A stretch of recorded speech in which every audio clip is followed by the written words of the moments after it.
উপজেলা নির্বাচনকে ঘিরে মাননীয় প্রধানমন্ত্রী শেখ হাসিনার নির্দেশনা রয়েছে, আওয়ামী লীগের কোনো এমপি মন্ত্রীর পরিবারের সদস্য বা আত্মীয় স্বজনের কেউ উপজেলা নির্বাচনে প্রার্থী হতে পাবে না।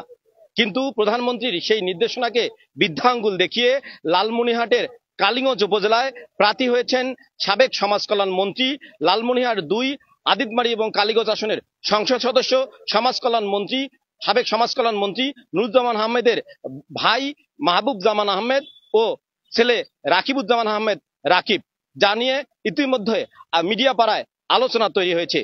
প্রিয় দর্শক, আপনাদেরকে জানিয়ে রাখি যে উপজেলা পর্যায়ের দ্বিতীয় পর্যায়ে নির্বাচন অনুষ্ঠিত হবে লালমনিরহাটের কালীগঞ্জ এবং আদিতমারি উপজেলায়।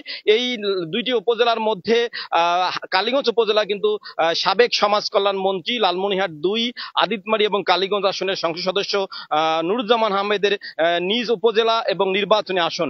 এই উপজেলায় ইতিমধ্যে দুজন প্রার্থী, যে কয়েকজন প্রার্থী চেয়ারম্যান এবং ভাইস চেয়ারম্যান পদে মনোনয়নপত্র জমা দিয়েছেন, তাদের মধ্যে উল্লেখযোগ্য রয়েছেন এমপির সংসদ সদস্যর ভাই মাহবুবজামান আহমেদ, যিনি কালীগঞ্জ উপজেলা পরিষদের চেয়ারম্যান। আর একজন হলেন তার পুত্র রাকিবুজ্জামান আহমেদ, যিনি জেলা আওয়ামী লীগের সাংগঠনিক সম্পাদক। অর্থাৎ একই পরিবারের দুজন কিন্তু প্রার্থী হয়েছেন, যা নিয়ে কিন্তু সাধারণ মানুষের মাঝে যেমন মিশ্র প্রতিক্রিয়া রয়েছে মাননীয় প্রধানমন্ত্রীর নির্দেশনাকে বৃদ্ধাঙ্গুল দেখার কারণে, পাশাপাশি এ নিয়ে কিন্তু মিডিয়া পাড়াও কিন্তু ব্যাপক আলোচনা হচ্ছে এবং এ নিয়ে দলীয় নেতাকর্মীদের মাঝেও কিন্তু এক ধরনের মিশ্র প্রতিক্রিয়া দেখা দিয়েছে।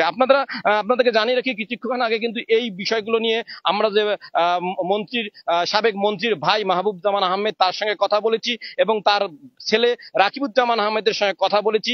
তারা কিন্তু তাদের নিজের অবস্থান থেকে এই অভিযোগগুলোর খণ্ডন করেছেন। আমাদেরকে সাবেক সমাজ কল্যাণ মন্ত্রী নুরুজ্জামান আহমেদের ছেলে রাকিবুজ্জামান আহমেদ, যিনি লালমনিরহাট জেলা আওয়ামী লীগের সাংগঠনিক সম্পাদক, তিনি যেটি বলেছেন যে এমন তিনি কোনো নির্দেশনা পাননি যে এমপি মন্ত্রীর পরিবারের কোনো সদস্য প্রার্থী হতে পাবেন কিনা, এমন তিনি নির্দেশনা পাননি।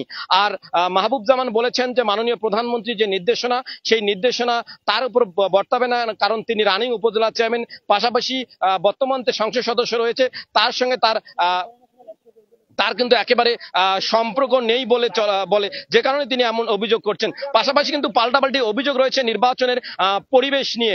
নির্বাচনী পরিবেশ নিয়ে মাহবুবজামান আহমেদ দাবি করেছেন যে নির্বাচনী পরিবেশ নেই। তার ভাই এই আসনের সংসদ সদস্য সমাজ কল্যাণ মন্ত্রী নুরুজ্জামান আহমেদ নির্বাচনী পরিবেশ নষ্ট করছে এবং তার অভিযোগ তার ভাতিজা রাকিবুজ্জামান আহমেদ যিনি প্রার্থী, তিনি তাকে হুমকি দিয়েছেন, যে কারণে তিনি নিরাপত্তাহীনতায় ভুগছেন। পাশাপাশি এই অভিযোগগুলো কিন্তু উড়িয়ে দিয়েছেন রাকিবুজ্জামান আহমেদের দাবি যে তার চাচা যে 5 বছর উপজেলা চেয়ারম্যান ছিলেন, এতে তিনি ব্যর্থতার পরিচয় দিয়েছেন জনগণের কাছে, যে কারণেই তিনি প্রার্থী হয়েছেন এবং আগামী 21 মে যে নির্বাচন হবে, এই নির্বাচনে তিনি জনগণের ভোট নিয়ে তিনি নির্বাচিত হবেন।